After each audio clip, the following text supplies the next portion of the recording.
Hi, Mystery Recapped here.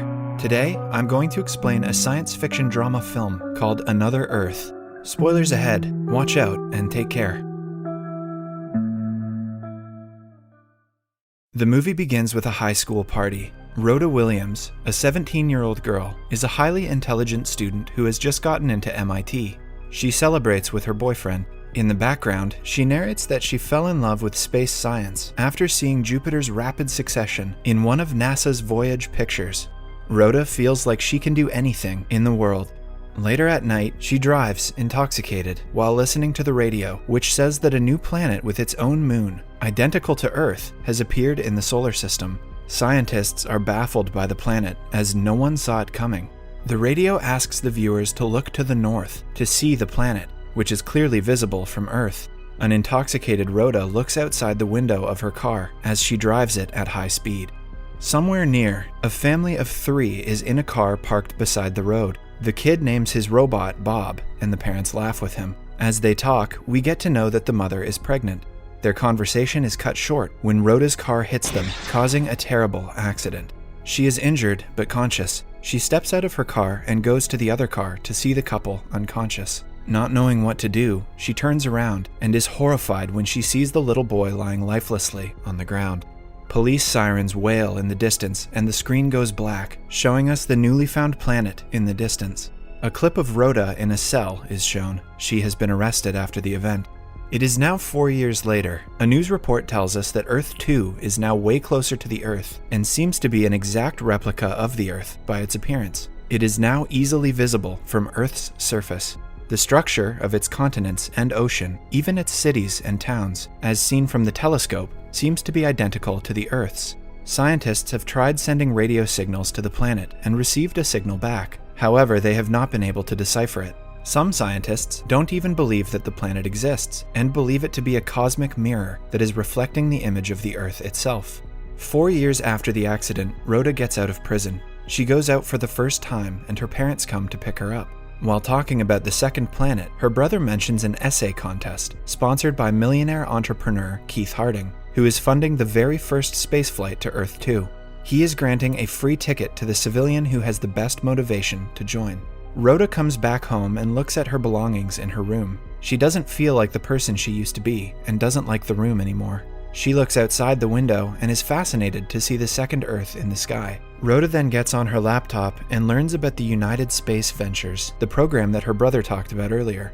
To win the civilian ticket, she has to write an essay about the reason for wanting to go there and submit it. She stares at the laptop but doesn't type anything. Then, she takes all her necessary belongings to the house's attic and declares it her new room.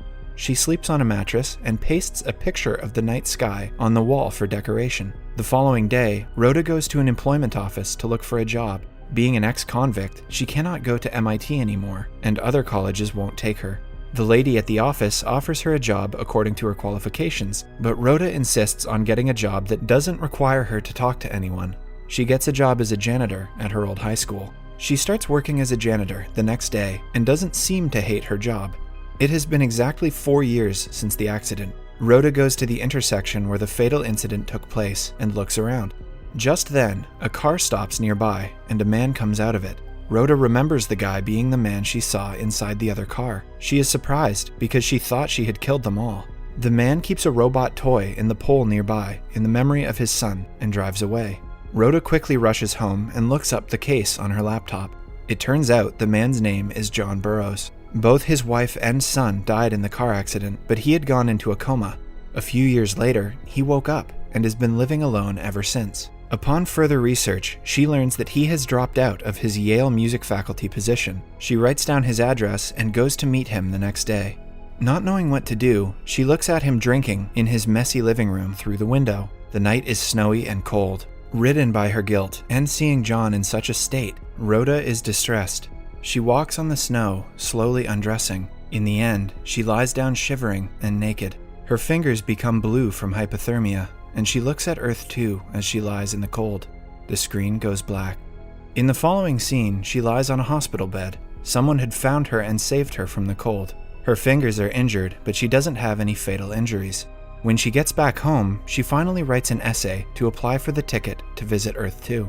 In the essay, she mentions that madmen, outcasts, orphans have been subject to all the new experiments in the past, and not the nobles of the society. Hence, being a felon, she believes that she is the best candidate for this kind of experiment.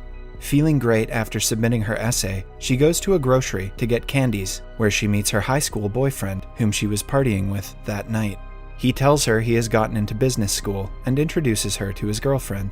He acts strange and awkward when Rhoda tells him that she works as a janitor. Feeling embarrassed by where life has brought her, she walks out of the store without the candies.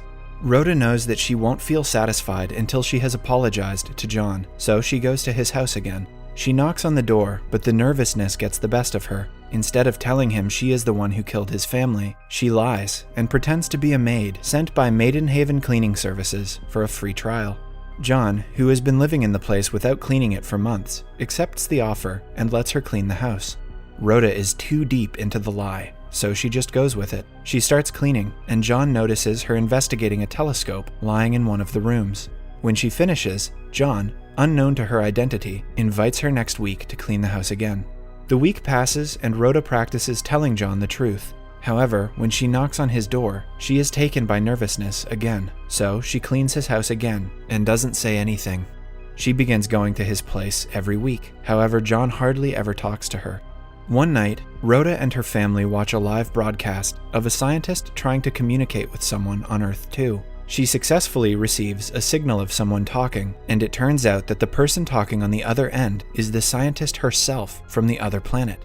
She is her exact copy in every aspect. Same name, date, and location of birth. Even the occupation and childhood memories match. The whole world watches in awe. Now everyone believes that Earth 2 is a mirror planet with the same people. The news baffles Rhoda, and she comes out of her house to look at the planet and its moon. The news has created a huge debate of what might be true and what is a lie. Physicists theorize that Earth 2 is a mirror planet, an exact copy of our Earth, including all of its people. Some believe that we could meet and talk with our exact copy, a person who may be identical but has led a different life. John and Rhoda share a common interest in space science. He offers Rhoda to use his telescope, and she agrees. The two then play video games and seem to be developing some kind of relationship with each other. John offers Rhoda a ride home.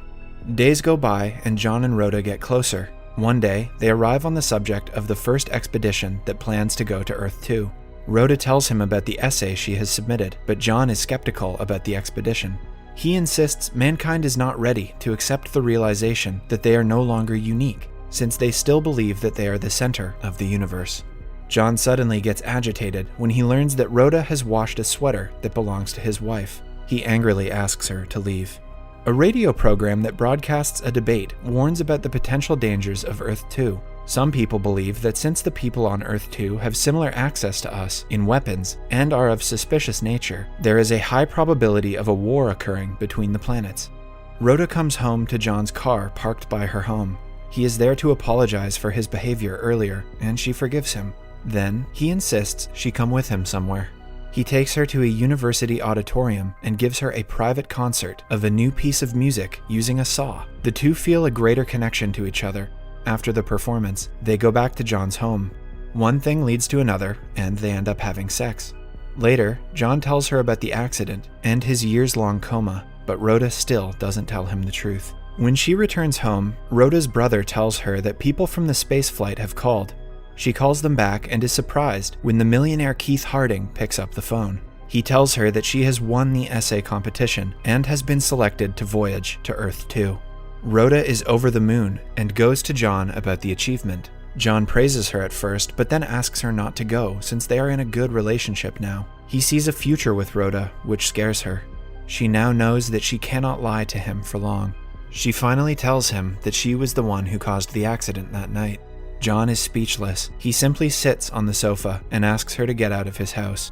When she comes back home, she is bombarded by news reporters standing in front of her house. The news about her getting the lucky ticket has spread around, and now people are digging up her past and broadcasting the accident.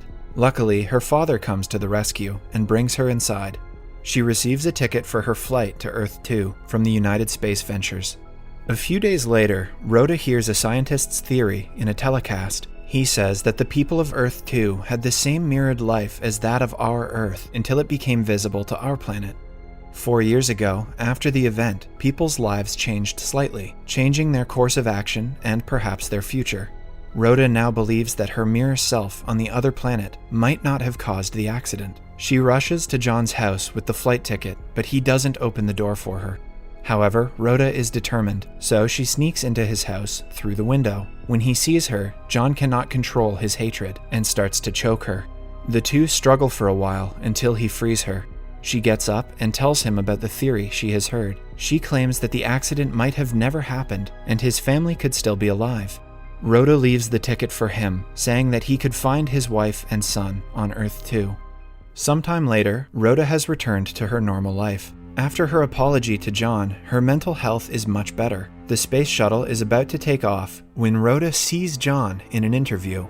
It turns out that he has accepted her offer and is going to Earth 2. 4 months after the first shuttle took off, Rhoda is walking home from work when she is stunned to see herself from Earth 2 in front of her. The movie ends as the two identical Rhodas stare at each other. Subscribe for more videos like this, turn on notifications, and leave a like to help the channel out. Thank you for watching.